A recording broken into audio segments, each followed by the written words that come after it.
Bom, o convidado de hoje é o professor Bruno Teodoro Luciano, com o qual já trabalhamos há alguns anos sobre o tema que ele veio tratar hoje, que é os parlamentos na integração regional. Então, nós já temos estudos já há algum tempo sobre essa temática e eu quero apresentá-lo. Ele é formado em Relações Internacionais pela Universidade de Brasília, tem mestrado também pela mesma universidade. Ele é doutor em Ciência Política e Estudos Internacionais pela Universidade de Birmingham, no Reino Unido. Ele voltou recentemente do Reino Unido, atualmente ele é membro do Observatório de Regionalismo e deve começar o pós-doutorado a partir do ano que vem no Santiago Dantas. Ele tem uma vasta experiência nos estudos de integração regional, nos estudos sobre o Mercosul, sobre o parlamento do Mercosul, por exemplo, mas ele também se dedicou, nesses últimos anos, a estudar, entender a União Europeia, entender esse movimento atual do Brexit, e ele está muito atualizado sobre o movimento que acontece na integração europeia.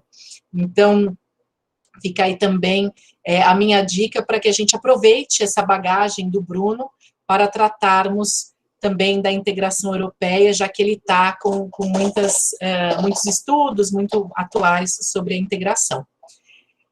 Bruno, mais uma vez, muito obrigada pela sua participação, pela sua presença na aula de hoje.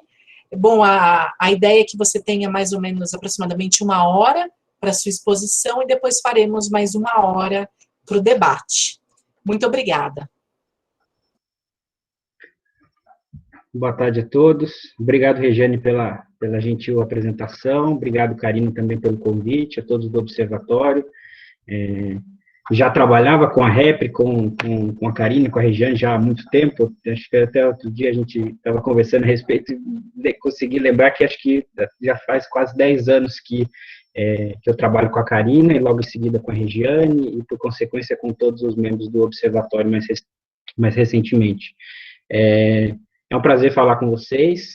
Só queria adiantar que eu não sou o único especialista em parlamentos regionais nessa reunião, então vocês têm a Karina, vocês têm a professora Regiane também, então fiquem à vontade, as duas, e também outras pessoas que quiserem compartilhar da experiência à medida que eu for passando um pouco os casos que eu vou apresentar. Vou compartilhar aqui a minha apresentação com vocês.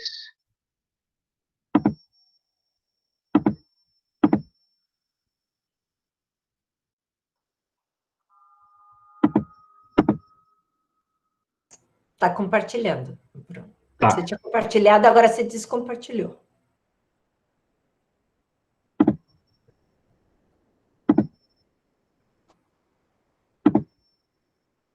Aí. Vocês conseguem ver? Agora estamos vendo o slide. Ok, bom, então, obviamente o tema de hoje é sobre parlamentos regionais e eu vou aproveitar um pouco essa exposição para discutir duas ideias, né, dentro ou dois conceitos que eu considero chaves para entender o desenvolvimento de parlamentos regionais dentro do regionalismo não só da América Latina, mas do mundo. Então, eu vou apontar um pouco essa ideia desses dois conceitos, um é de agência parlamentar, que foi o conceito que eu desenvolvi na minha tese de doutorado, que atualmente eu estou transformando em um livro, que deve sair ano que vem, publicado pela Routledge, uma série de estudos europeus contemporâneos, com o ACES, que é a Associação Internacional de Estudos Europeus, e o segundo conceito é sobre diplomacia parlamentar, e esse conceito a gente tem trabalhado, juntamente com a Karina e a Regiane, no livro que, se tudo der certo, sairá ano que vem, com a editora Unesp, sobre diplomacia parlamentar nas Américas. Para começar a conversa, acho que é importante desenvolver um pouco o que significa parlamentos regionais, né?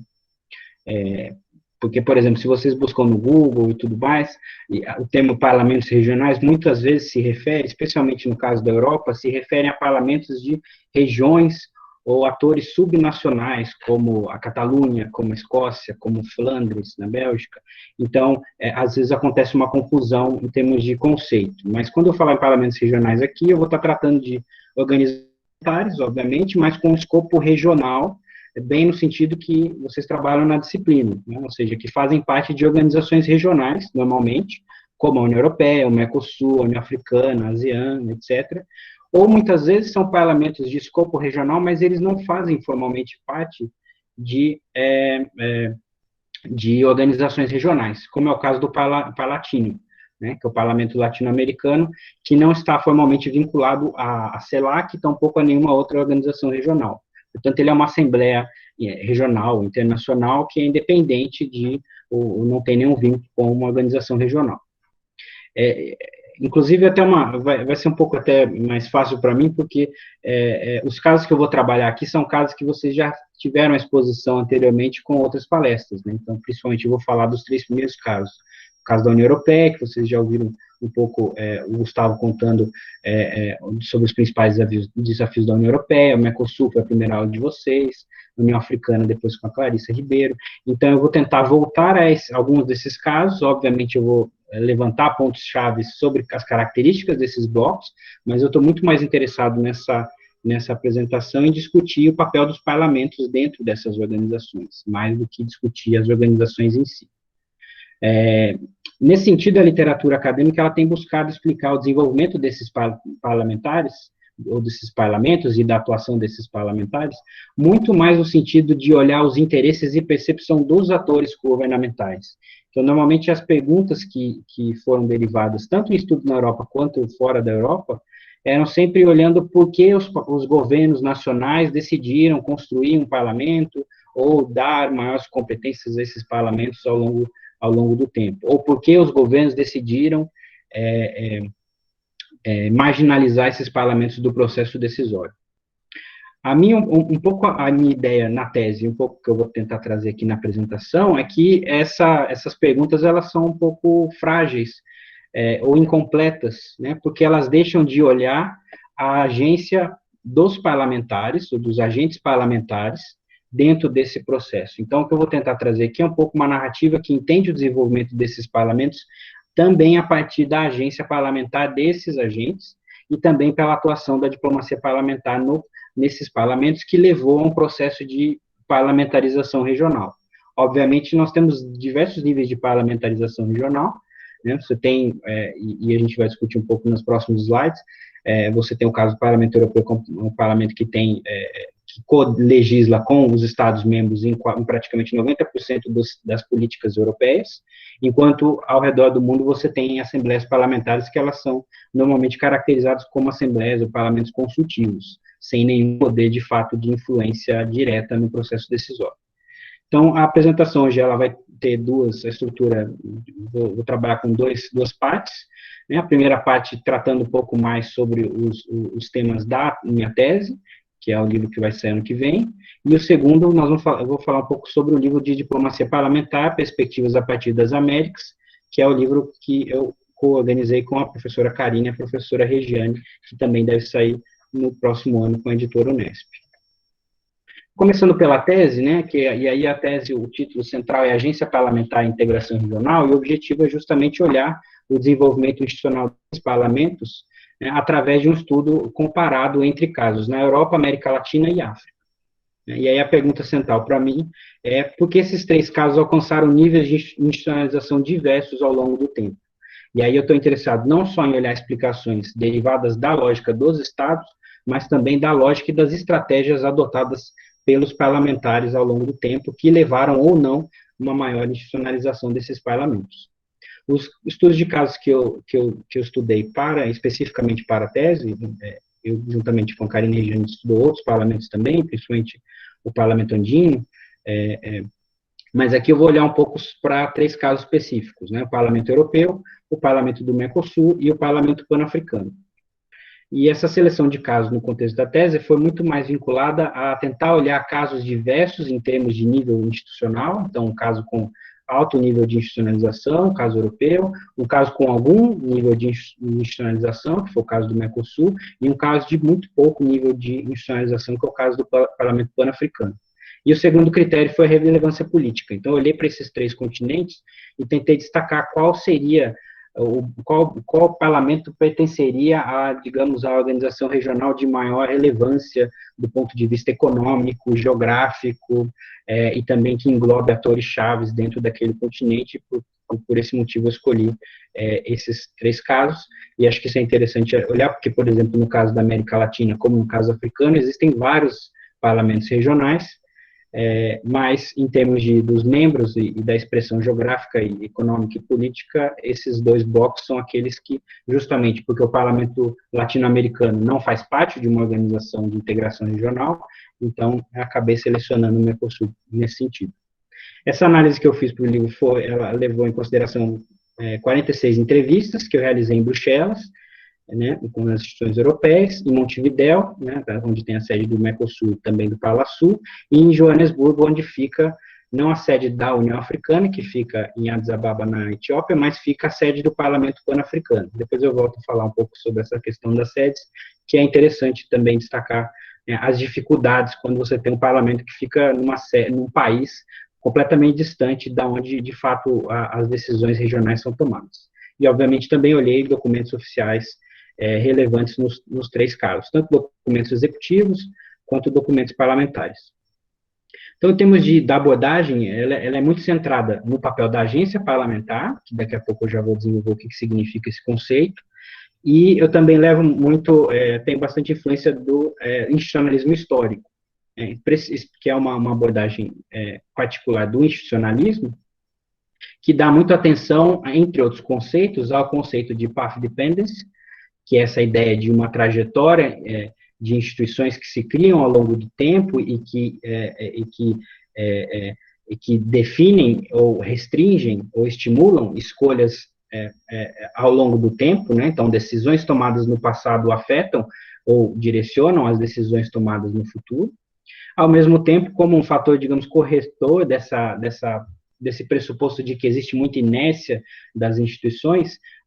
Eu também olho um pouco o papel das conjunturas críticas, que são momentos em que essas instituições elas são mais permeáveis, mais flexíveis, porque houve alguma mudança política, econômica ou no sistema internacional que permitiu que as instituições, as organizações regionais se rearranjassem. Então, eu tento dosar um pouco esses 2 conceitos para tentar entender como esses parlamentos evoluem ao longo do tempo.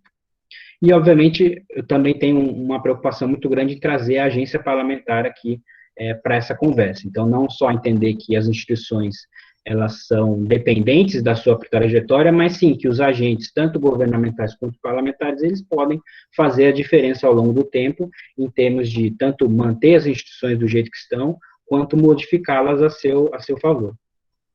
E aí, já pensando um pouco, tentando apresentar um pouco essa conceitualização, eu caracterizo a agência parlamentar como essa capacidade dos agentes parlamentares em exercer influência no processo decisório regional.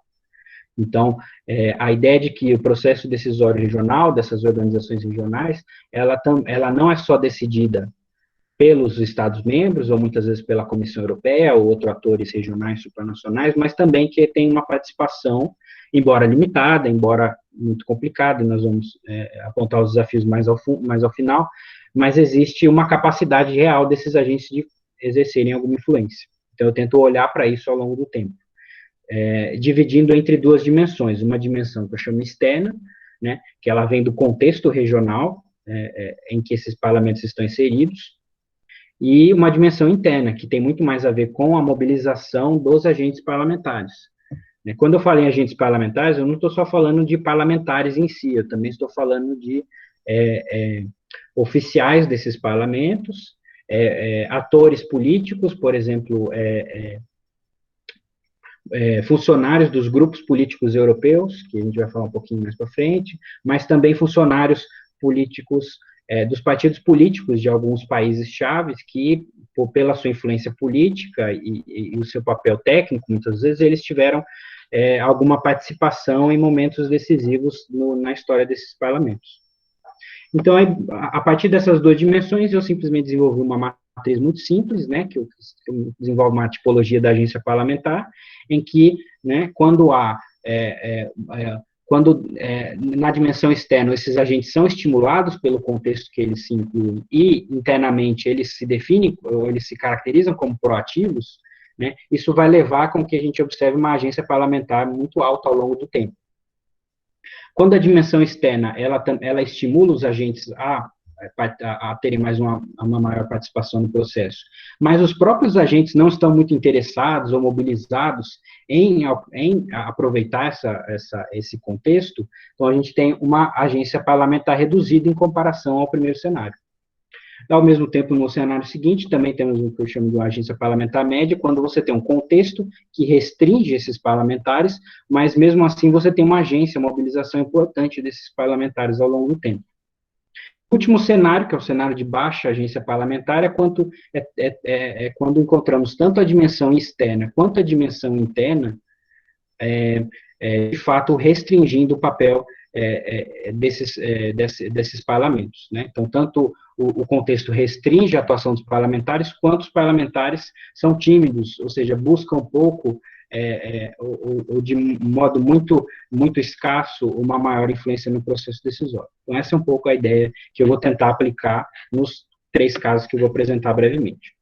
O primeiro caso, bom, é o Parlamento Europeu, com certeza vocês já falaram sobre, pelo menos, o Parlamento, sobre, pelo menos, o papel do Parlamento dentro da União Europeia, né? Essa é uma foto quando o Papa foi a uma sessão plenária no Parlamento Europeu, né? Esse é o hemiciclo, onde eles realizam sessões plenárias, que é, como se diria, a sessão política de mais evidência pública que o Parlamento realiza. Essa sessão ela acontece em Estrasburgo, na França, e, inclusive, é um pouco complicado, porque tem que ser realizada lá, porque nos tratados europeus, desde o início, se estipulou que a sede do Parlamento Europeu é em Estrasburgo.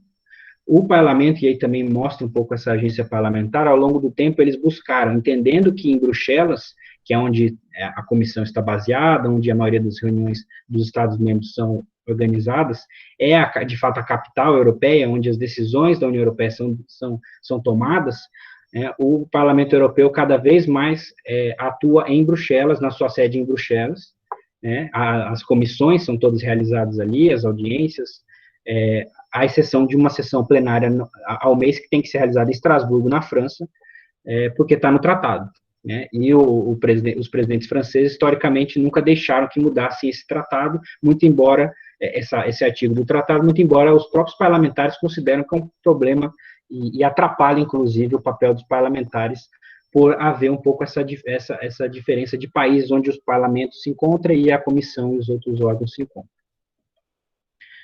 Bom, tentando relacionar a ideia de agência parlamentar com o caso do Parlamento Europeu, o que eu consegui identificar foi que, no plano externo, né, esses agentes podem ser caracterizados como agentes estimulados. Então, pelo contexto de desenvolvimento de instituições supranacionais, desde o início dos anos 50, no início do processo de integração europeu, quanto pelas próprias características de parlamentarismo ou de semi-parlamentarismo, quando falamos da França, na maioria, ou com quase totalidade dos países europeus, isso estimulou a ideia de que um parlamento à escala regional também deveria ser empoderado, e não somente a Comissão Europeia ou a expansão de políticas a nível europeu sendo discutidas dentro da União Europeia. Por outro lado, os Estados-membros, em muitas ocasiões, também foram favoráveis a dar maiores poderes ao Parlamento Europeu. Então, também não quero descartar a ideia de que os Estados-membros não são atores relevantes nesse processo. Sim, sem dúvida são. Mas no plano interno, eu acho que é muito importante caracterizar que esses agentes parlamentares, eles foram historicamente muito proativos.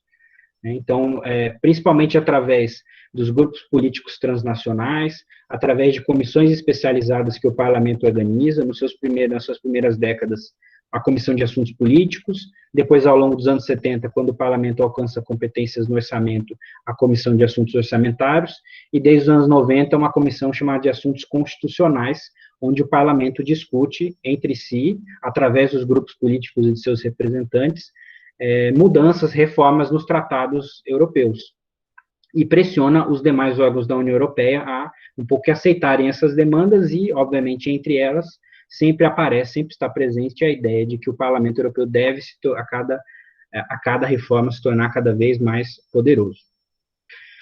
Dentre as estratégias, né, adotadas pelo Parlamento, inicialmente, o Parlamento sempre buscou reformar o seu próprio regimento interno, que é onde ele tem a maior autonomia para atuar, buscando modificar suas regras internas e adaptá-las à maior maneira de explorar as competências ou as brechas dos tratados europeus, né? Ao longo do tempo, conforme o parlamento ganha mais poderes, ele busca também maior influência através do processo legislativo. Então, por exemplo, desde os anos 90, com o processo de codecisão em determinadas matérias, o Parlamento Europeu codecide com os Estados-membros a respeito das normas enviadas pela Comissão Europeia. Então, o Parlamento tanto tem o poder de emendar essas normas, quanto tem de rejeitá-las. E é preciso, dentro desses temas, negociar em pé de igualdade com os Estados-membros.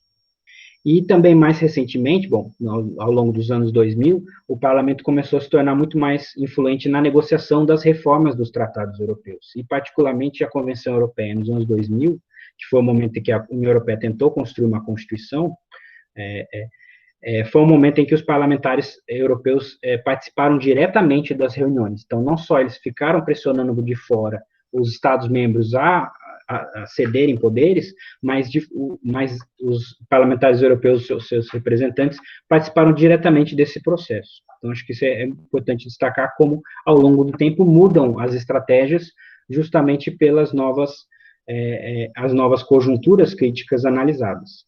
Então, dentro dessas conjunturas críticas, e aqui eu destaco 3, que é o Ato Único Europeu nos anos 80, quando foi a primeira vez que o Parlamento ocupa um poder mais formal no plano legislativo, depois o Tratado de Maastricht, que é o Tratado da União Europeia, nos anos 90, e mais recentemente com a Convenção Europeia, que apesar de ter sido rejeitada nos anos 2000 pela França e pela Holanda, o Tratado de Lisboa, que foi o último tratado europeu, ele resgatou grande parte dos elementos que estavam na Convenção, e aí esse tratado foi implementado. Então, muitas mudanças dizem respeito ao papel do Parlamento Europeu nesse processo. Então, ao longo dessas conjunturas, né, os parlamentares buscaram constantemente, demandaram mais poderes em relação aos Estados-membros. O segundo caso que é interessante apontar aqui é o caso do Parlamento do Mercosul, né? Aqui é uma foto de uma sessão plenária, realizada há alguns anos, em Montevidéu, na sede do Mercosul, e no caso do Parlamento do Mercosul, eu caracterizo ele de uma forma um pouco diferente do caso europeu, né? No plano externo, né, esses agentes, eles na verdade são restritos e não estimulados. Então, houve um contexto justamente pela criação do Mercosul ter sido tanto vinculada a um contexto de redemocratização, mas também a contexto de forte presidencialismo, né, que levou os Estados-membros a não se interessarem em nenhum momento, inclusive nos anos 2000, quando há uma abertura, e depois a gente vai discutir, para incorporar novas transformações, ainda assim os Estados-membros nunca se interessaram em descentralizar decisões regionais, e mantiveram os órgãos executivos, né, com todas as decisões, responsáveis por todas as decisões. O Andrés Malamud caracteriza essa característica do Mercosul como interpresidencialismo, né, que é um intergovernamentalismo, mas muito exacerbado porque se centra ou se vincula muito mais à figura dos presidentes. Inclusive, isso explica porque, em muitos momentos, vocês discutiram isso na primeira aula com o diplomata Rodrigo, em que medida as mudanças dos presidentes na região e os diferentes alinhamentos e articulações entre esses presidentes levaram à estagnação do Mercosul, e muitas vezes ao seu relançamento, ou ao redirecionamento em relação, às vezes, olhando para uma agenda mais social, em outros momentos olhando para uma agenda mais comercial, de negociações comerciais, ou redução tarifária. Então, isso é fortemente dependente dessa característica principal do Mercosul, que tem a ver com o interpresidencialismo. Então, essa característica, ela, pela sua própria natureza, diferentemente do caso europeu, ela restringe, do ponto de vista externo, os agentes parlamentares do Mercosul a conseguirem maiores competências. Mas também os problemas não estão só na dimensão externa. A dimensão interna também é fundamental olhar o papel dos próprios parlamentares nesse processo. E é interessante porque, e essa análise um pouco que o institucionalismo histórico traz, ela permite você olhar os momentos ao longo do tempo e como se modificam essas dinâmicas. Então, no início, os agentes parlamentares, no caso do Mercosul, eram de fato proativos, mas ao longo do tempo, eles foram se tornando cada vez mais tímidos. Então, dentro desses agentes, né, os agentes chaves eram, de fato, os membros da mesa diretiva do Parlasul, que é onde congrega os presidentes e vice-presidentes das delegações nacionais dos Estados-membros. Né. É interessante olhar em termos de membros, né, é interessante mencionar que participam da mesa diretiva tanto, né, os representantes dos parlamentares do Brasil, Argentina, Uruguai e Paraguai, mas também os da Venezuela, porque muito embora a Venezuela tenha sido suspensa do Mercosul, em 2015, 2018, 2016, os parlamentares venezuelanos nunca foram suspensos, então eles continuam participando das reuniões, inclusive da mesa diretiva. E não só os parlamentares do governo, parlamentares bolivarianos, né, mas também os parlamentares da oposição. Na verdade, os parlamentares da oposição são os mais ativos. Eles, inclusive, celebram a participação no Mercosul, porque eles veem que essa é uma forma deles participarem da agenda regional e, por exemplo, defenderem ou demandarem mais democracia e proteção aos direitos políticos e liberdade de expressão na Venezuela. Ao ponto que o governo venezuelano tem interesse em justamente continuar participando do Parlasul, porque vê que é um espaço para poder articular com outros grupos políticos de uma ideologia de esquerda, ou uma ideologia ao menos análoga, que ainda tem interesse em dialogar com o atual governo venezuelano. Então, no caso do Parlasul, algumas estratégias adotadas foram a reforma do seu próprio regimento, tal qual observado no caso europeu, e mais interessante destacar nos anos 2000 foi a negociação do protocolo constitutivo do Parlasul. E esse é um momento interessante, e eu considero como uma conjuntura crítica do Mercosul, porque não foi só derivado do protocolo, mas em um momento em que houve uma reformulação do Mercosul, e foi um momento em que os parlamentares participaram ativamente dessa negociação. Então, da mesma forma que eu falei que só nos anos 2000, com a Convenção Europeia, o Parlamento Europeu pôde diretamente negociar reformas ou tratados, a negociação do protocolo constitutivo do Parlasul, ela foi, na verdade, liderada pelos próprios parlamentares, porque desde os anos 90, com a criação do Mercosul, já havia uma comissão parlamentar conjunta do Mercosul, em que os representantes das delegações nacionais dos países do bloco enviavam seus parlamentares para já discutir temas relacionados ao bloco. E a primeira demanda que eles sempre puseram como prioridade, por isso caracterizo eles como agentes proativos naquele momento, dos anos 90 até o início dos 2000, é que esses parlamentares buscaram, de fato, construir um parlamento do Mercosul, que viam isso como uma prioridade e uma forma de se tornarem mais influentes nas decisões tomadas pelo Mercosul. E nos anos 2000 é inaugurado o Parlamento do Mercosul através da implementação desse protocolo constitutivo. Então, até os anos 2000, e eu diria até 2010, 2011, né, os agentes parlamentares eram muito proativos, e eles demandaram maiores competências, inclusive através da incorporação do protocolo do Parlasul. Embora com o protocolo assinado, o Parlasul se torne de fato um parlamento, tem uma organização e atividades mais regulares dentro do Mercosul, maior número de parlamentares, maior número de comissões, a ideia de selecionar as bancadas nacionais através de eleições diretas, que também é uma coisa que aconteceu desde 79 na União Europeia, e começa a surgir com o protocolo do Parlasul, e nos anos seguintes o Paraguai 3 vezes e a Argentina uma vez elegeram diretamente seus deputados do Mercosul, coisa que o Brasil e o Uruguai nunca fizeram. Mas, dentro desse contexto do Parlasul, houve, apesar do Parlasul ainda se caracterizar como uma assembleia consultiva, existiam ali mecanismos ou diferentes tipologias legislativas que os parlamentares poderiam usar e que necessitaria uma resposta direta dos executivos. Então, isso já mostra alguma sofisticação em termos dos tipos legislativos que os parlamentares podiam aprovar. O grande problema aqui com relação ao Parlasul é que desde 2011, o primeiro porque teve a eleição no Brasil em 2010, 2011 os parlamentares brasileiros demoraram muito para indicar seus representantes para o Parlasul, e o Parlasul não pode organizar sessões sem a participação de ao menos um deputado de cada país. Então, na prática, isso atrasou as eleições do Parlasul, as atividades do Parlasul em 2011, e logo em 2012 aconteceu a suspensão do Paraguai, que também gerou uma paralisia, no modo geral, nas instituições do Mercosul, né? Então, desde então, não se observa muito uma mobilização muito forte dos parlamentares do Mercosul.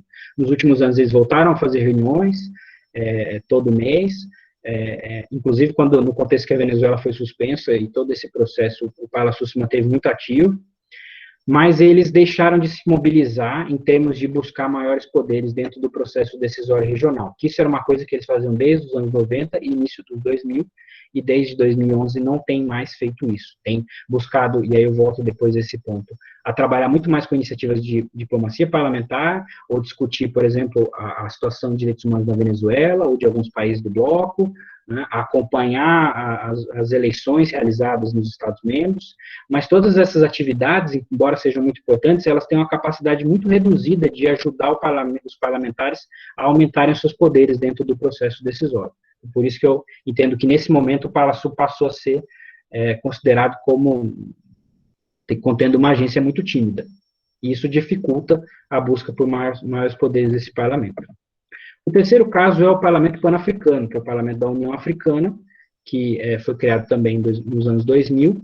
Essa é a sede da plenária do Parlamento Pan-Africano, que fica em Midrand, que é uma cidadezinha que fica entre Joanesburgo e Pretória, na África do Sul, onde eu pude também acompanhar algumas sessões e entrevistar alguns agentes parlamentares. E o caso do Parlamento Pan-Africano é um caso ainda mais emblemático do ponto de vista da falta de competências institucionais, porque, do ponto de vista externo, também são agentes restritos, por um contexto um pouco diferente, né, um contexto de descolonização, quer dizer, a União Africana ela é descendente da Organização da Unidade Africana, que foi criada no contexto de descolonização, no momento em que os Estados-membros estavam muito mais preocupados em proteger a soberania das nações que acabaram de se tornar independentes dos impérios europeus, e, ao mesmo tempo, é marcado por um forte presidencialismo também, tanto da mesma forma como o Mercosul. Na literatura de política africana, eles fazem muita referência a essa ideia de Africa's Big Men, que seriam esses grandes homens, esses líderes, e é interessante falar homens e não mulheres, porque existe um machismo inserido aí dentro do processo de colonização africano, que levou aos, digamos, líderes revolucionários, por exemplo, o Mugabe, o Gaddafi, enfim, e outras figuras, que como foram as lideranças no processo de descolonização, eles, nesse processo que se tornaram, né, as suas nações independentes dos países europeus, eles concentraram enormemente fortes poderes em cima de si mesmos. Então, as organizações regionais que se desenvolveram na África, elas vêm num contexto em que existe uma concentração de poderes na mão desses presidentes, que alguns, como sabemos, se tornaram ditadores e massacraram sua própria população, etc. Então, esse contexto restringiu e tem restringido o avanço dos agentes parlamentares, não só no Parlamento Pan-Africano, mas em outras assembleias parlamentares que você pode observar na África. No plano interno, sempre esses agentes foram muito tímidos. Então, embora tenham agentes chaves, que são, por exemplo, os membros do Bureau do Parlamento Pan-Africano, que são, basicamente, que seria um órgão análogo à mesa diretiva do Parlasul, e onde basicamente se reúne o presidente do Parlamento Pan-Africano e os vice-presidentes, que são indicados pelas 5 grandes regiões da África. Então, esses são normalmente os atores que definem a agenda, os temas da agenda, e tem maior diálogo com os executivos e com a Comissão Africana. Mas, do ponto de vista das estratégias, né, eles buscaram sempre tentar deliberar, ou seja, votar e aprovar resoluções em que se posicionam sobre grandes temas regionais ou continentais, nesse caso. Buscaram, tal qual o Parlasul, participarem da negociação de um novo protocolo para o Parlamento Pan-Africano, nos anos 2010, onde houve também um contexto de reformulação das instituições da União Africana, incluindo-se a Corte e o Parlamento. E o que acontece é que, diferentemente do Parlasul, nesse caso, os parlamentares pan-africanos, eles foram, em grande medida, alijados da negociação em si. Então, os termos do protocolo não foram escritos pelos parlamentares ou pelos membros do Parlamento Pan-Africano, como foram escritos pelos parlamentares do Mercosul. Na verdade, foram decididos pelos governos, inclusive os governos, quando aprovaram esse protocolo, deixaram muito claro que não era o momento para conceder maiores poderes legislativos para o parlamento pela sua ainda incipiência, juventude, inclusive, em termos de tempo, né, de criação. Então, mostra um pouco essa timidez dos parlamentares conseguirem participar dessa negociação. E, mais recentemente, dá para observar uma busca dos parlamentares pan-africanos em tentar promover a ratificação dos tratados da União Africana.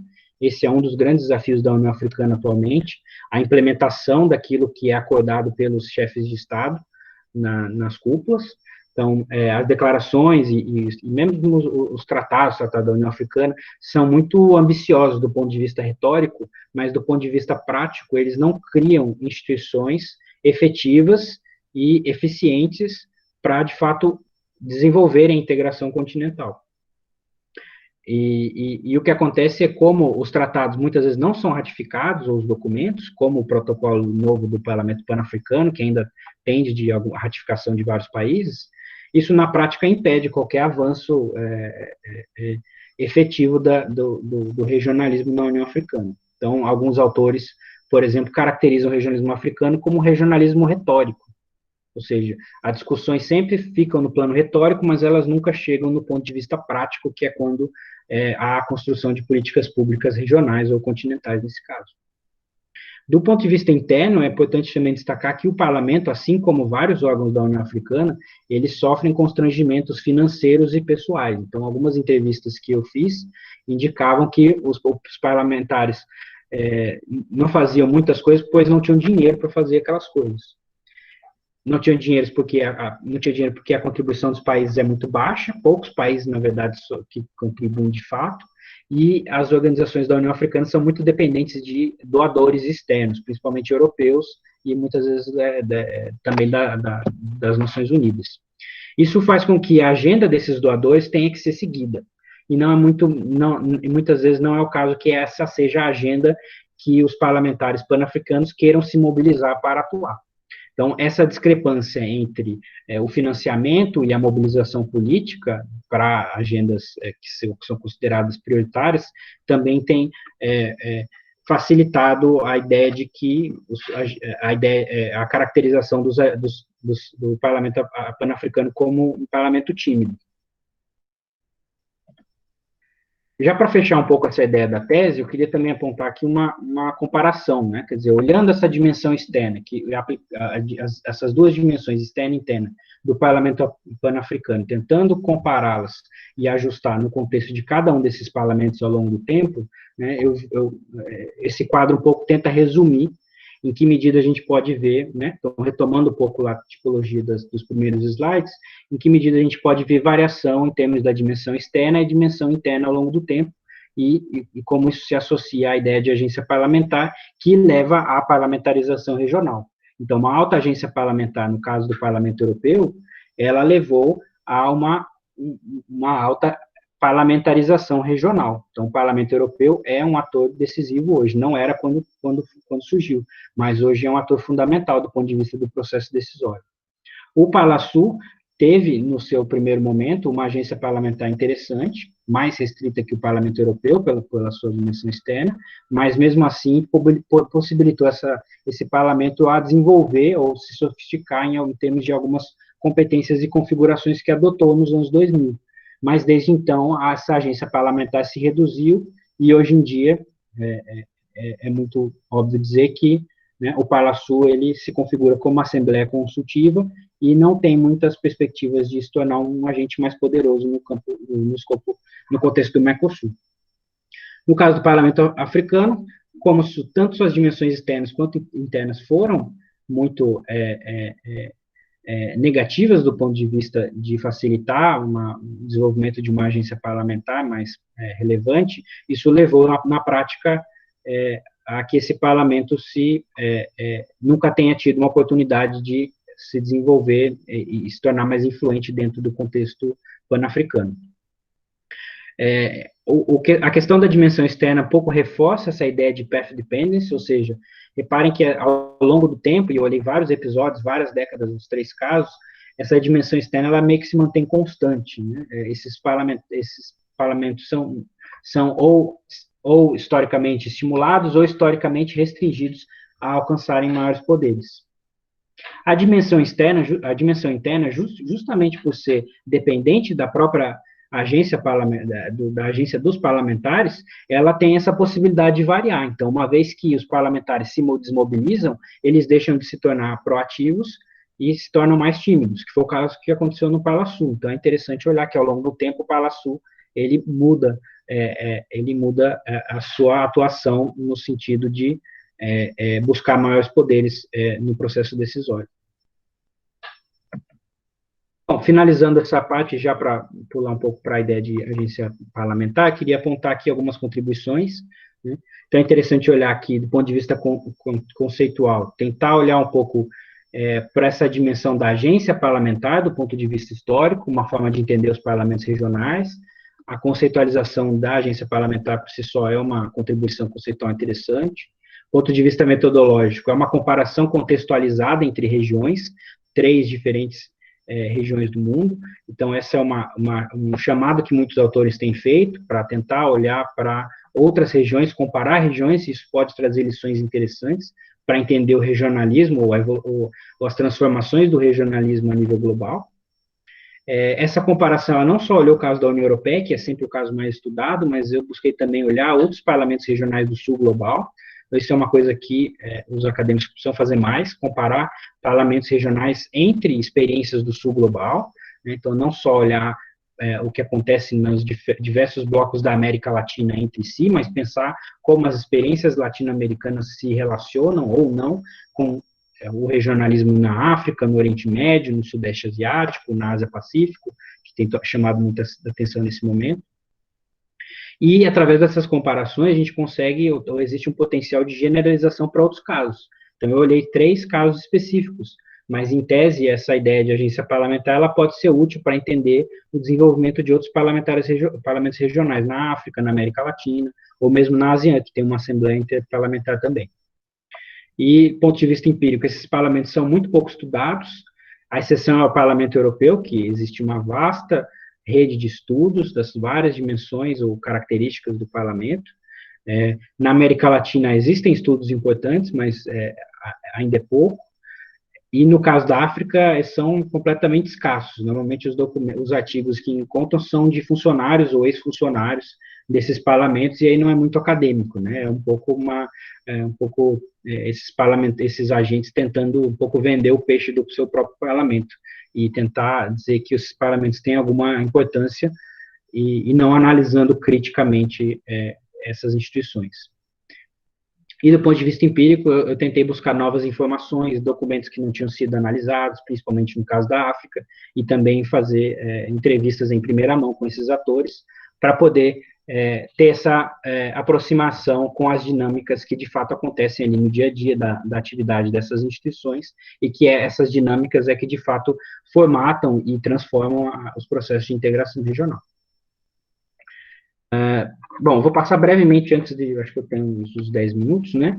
Eu queria falar um pouco também do segundo livro, né? Esse vai ser mais breve, porque eu só queria trazer um pouco as características principais do livro e depois apontar um pouco em que medida, né, a diplomacia parlamentar tem a ver com regionalismo, que é o tema do minicurso. E, bom, o livro, né, Diplomacia Parlamentar, Perspectivas a partir das Américas, ele tenta partir do diagnóstico de que a diplomacia deixou de ser uma prática exclusiva dos governos nacionais. Então, tanto os atores não governamentais, como partidos políticos, confederações empresariais, centrais sindicais, movimentos sociais, entes subnacionais, eles passaram a se engajar cada vez mais em temas de política externa e integração regional. Da mesma forma, os atores parlamentares também têm crescentemente se envolvido nesses temas. E é esse fenômeno que a gente caracteriza como diplomacia parlamentar. Justamente pela sua composição, não é composta por diplomatas, mas é composta por parlamentares, isso significa que os desdobramentos dessas atividades são bem interessantes e bem diferentes da noção tradicional que a gente tem de diplomacia parlamentar. Por exemplo, a atuação parlamentar é uma atuação muito mais, normalmente, politizada, partidarizada, reflete a valorização por exemplo, da promoção da democracia, dos direitos humanos, do pluralismo político, né, que são características que não necessariamente, da transparência. Então, são características que não necessariamente aparecem com muita força na ideia tradicional que a gente tem de diplomacia, que são diplomatas muito competentes, mais burocratas, não eleitos pelo povo, que normalmente não se associam a partidos políticos, ou muito pouco, e que normalmente discutem de uma forma muito mais hermética e técnica a respeito de temas internacionais. A atuação dos parlamentares, né, a diplomacia parlamentar, ela tem características completamente diferentes dessas, né, que eu justamente levantei. Então, a ideia desse livro é uma coletânea com 11 capítulos, né, escritos por acadêmicos e funcionários desses parlamentos regionais e nacionais que a gente encontrou aqui no continente americano, e futuramente deve sair, ano que vem, publicado pela editora Unesp no selo Cultura Acadêmica. Então, o objetivo foi, através desse livro, voltar para essa ideia de diplomacia parlamentar e tentar entender um pouco qual foi o desenvolvimento e os principais desafios da diplomacia parlamentar quando falamos do continente americano. Tem algumas obras já tratando de diplomacia parlamentar, mas sempre com um foco ainda muito europeu ou global, mas não tem nada relacionado exclusivamente a olhar como esse fenômeno tem acontecido no nosso continente. Então, os primeiros capítulos, eles tratam um pouco mais de discussões conceituais, inclusive o nosso, mas logo em seguida nós temos capítulos que tratam de casos nacionais, que é sobre o Congresso Nacional Brasileiro, sobre o papel do Congresso Americano, do Congresso Mexicano, do Parlamento Uruguaio, e também de casos regionais, que aí sim, voltamos à ideia dos parlamentos regionais, do Parlasul, Parlandino, o Parlamento Centro-Americano, Parlandino, Parlamento Andino, e o Parlatino, Parlamento Latino-Americano. São os 4 parlamentos regionais que a gente tem no nosso continente. Antes de finalizar, acho que é importante destacar como a diplomacia parlamentar se relaciona com o regionalismo nas Américas. Acho que isso é fundamental, tem muito a ver com o que vocês têm discutido aqui no curso. E é bem interessante notar que tanto a globalização quanto o regionalismo, que são fenômenos que vêm crescentemente aparecendo ao longo das últimas décadas, os dois, ao mesmo tempo, estimularam o crescimento ou envolvimento internacional dos atores parlamentares e, inclusive, a proliferação de parlamentos regionais, principalmente desde os anos 80, 90, que é quando acontece um boom de parlamentos regionais criados tanto na América Latina, mas também na África e alguns na Ásia. Apesar desses parlamentos regionais, como eu já adiantei, com exceção do caso europeu, serem normalmente esferas consultivas, os parlamentares, membros desses parlamentos, mas também membros dos parlamentos nacionais, têm buscado, através da diplomacia parlamentar, se fazer muito mais influentes em temas internacionais, justamente porque percebem que, por conta do regionalismo e da globalização, temas que são discutidos pelos executivos em foros multilaterais, como a OMC, a ONU, a OMS, agora estamos falando muito no contexto da pandemia, eles são diretamente relevantes para a atuação parlamentar, e os parlamentares entendem que, pela sua própria natureza e a sua legitimidade democrática, eles devem cada vez mais participar dessas decisões tomadas nesses foros internacionais, ou discutir grandes temas globais ou regionais que estão na agenda, e não deixar isso simplesmente para os Ministérios de Relações Exteriores. Nesse capítulo, a gente tentou tratar e levantar principalmente quais seriam as principais áreas de atuação, e a gente levantou quatro áreas que esses parlamentos regionais têm se destacado no contexto da diplomacia parlamentar. A primeira delas é sobre questões geopolíticas e crises políticas regionais. Exemplos são as Malvinas, Cuba, Venezuela. São temas que, apesar dos parlamentos regionais serem muito frágeis, não terem, de fato, influência decisiva para mudar as posições dos executivos, eles não deixaram de atuar e de negociar e de se envolver, de visitar esses países, essas regiões, e de aprovarem resoluções se posicionando a respeito do que acontece com relação ao embargo cubano, com relação à crise humanitária na Venezuela e também com relação à soberania argentina das Malvinas.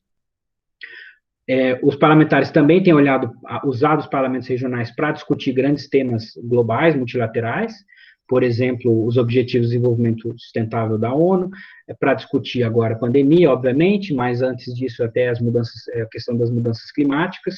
Então, vocês vão encontrar notícias na internet, por exemplo, de delegações do Parlamento Europeu, mas no contexto americano, do Parlamento Andino, por exemplo, que participaram das cúpulas globais ambientais, né? Então, estiveram lá no contexto das negociações, por exemplo, do Acordo de Paris, ou das negociações do COP15 em Copenhague. Então, existe uma participação, um envolvimento desses parlamentares nesses grandes temas, principalmente temas relacionados a direitos humanos, relacionados a mudanças climáticas, e, sem dúvida, eu acho que a gente vai ver cada vez mais temas da saúde global também, alguma participação parlamentar nesses temas. Um outro tema também, os parlamentos regionais, eles também atuam internacionalmente, ou seja, fora do seu parlamento, na medida que eles participam de foros interparlamentares. E aí acho que o caso mais emblemático no continente americano é a Eurolat, que é a Assembleia Euro-Latino-Americana, em que parlamentares do Parlamento Europeu e parlamentares dos 4 parlamentos regionais que a gente tem aqui, mais os parlamentares do Chile e do México, né, que são países que não participam dos 4 parlamentos regionais que eu falei, mais o Palatino, que aí sim congrega todos, então todos esses membros se juntam na Eurolat e aí discutem temas birregionais. Temas, por exemplo, o tema da Venezuela é um tema crescentemente discutido no contexto da Eurolat, em que tanto os parlamentares latino-americanos quanto os europeus tentam se posicionar com relação à crise humanitária na Venezuela, se relacionar, destacar, por exemplo, situações ou problemas com direitos humanos que acontecem nas 2 regiões, e assim por diante. E aí, para finalizar, um último tema que é interessante, que esse é um tema ainda muito embrionário, e aí isso talvez seja uma ponte interessante para aqueles que vão participar semana que vem da palestra do professor Cário Junqueira, é a questão da paradiplomacia parlamentar, que é a ideia de que a diplomacia parlamentar ela não só acontece através dos parlamentos nacionais ou parlamentos regionais, mas que ela também acontece, tem aparecido com mais frequência, também nas assembleias parlamentares estaduais, municipais e provinciais, no caso da América do Sul. E aí um exemplo que a gente traz no livro é o caso da União Parlamentar da América do Sul e Mercosul, que junta parlamentares de assembleias estaduais e provinciais dos países do bloco e do Chile, por isso América do Sul e Mercosul. Então, é uma iniciativa interessante, mostra que existe um engajamento, um crescimento de uma paradiplomacia parlamentar, né, que junta um pouco, ou brinca com essa ideia de paradiplomacia, que vocês vão discutir semana que vem, com a ideia de diplomacia parlamentar, que foi o que eu tentei levantar aqui. Bom, só finalizando, eu só quero pontuar, porque acho que isso vai ser interessante para o debate, eu não vou explicar, mas eu deixo para o debate pontos e aí a gente volta naquilo que vocês tiverem interesse, que para mim são os pontos, os desafios fundamentais que os parlamentos regionais têm enfrentado. O primeiro é a questão da suposta redução do déficit democrático à escala regional, né? Essa é uma discussão um pouco teórica, mas que criou um pouco, ou deu legitimidade para os parlamentos regionais buscarem maiores poderes dentro dos seus blocos. O que a gente pode observar ao longo do tempo é que só a criação dos parlamentos regionais não parece ser suficiente para a redução desse déficit de democracia nas organizações regionais e nas relações internacionais. Então, é preciso rediscutir em que medida o parlamento é uma condição, a existência de um parlamento é uma condição necessária ou suficiente? Será que esse déficit só é reduzido se esses parlamentos ganham poderes, ou só a mera existência deles já seria relevante para reduzir o déficit democrático? Outra questão em aberto é o papel das realizações de eleições diretas. Como eu disse, o Paraguai e a Argentina realizaram eleições diretas para o parlamento do Mercosul. O Brasil e o Uruguai nunca realizaram. E no ano passado, justamente pela mudança política nos países do Mercosul, o que aconteceu foi que as eleições diretas foram paralisadas. Então, nas últimas eleições argentinas, não houve eleição para o Parlasul.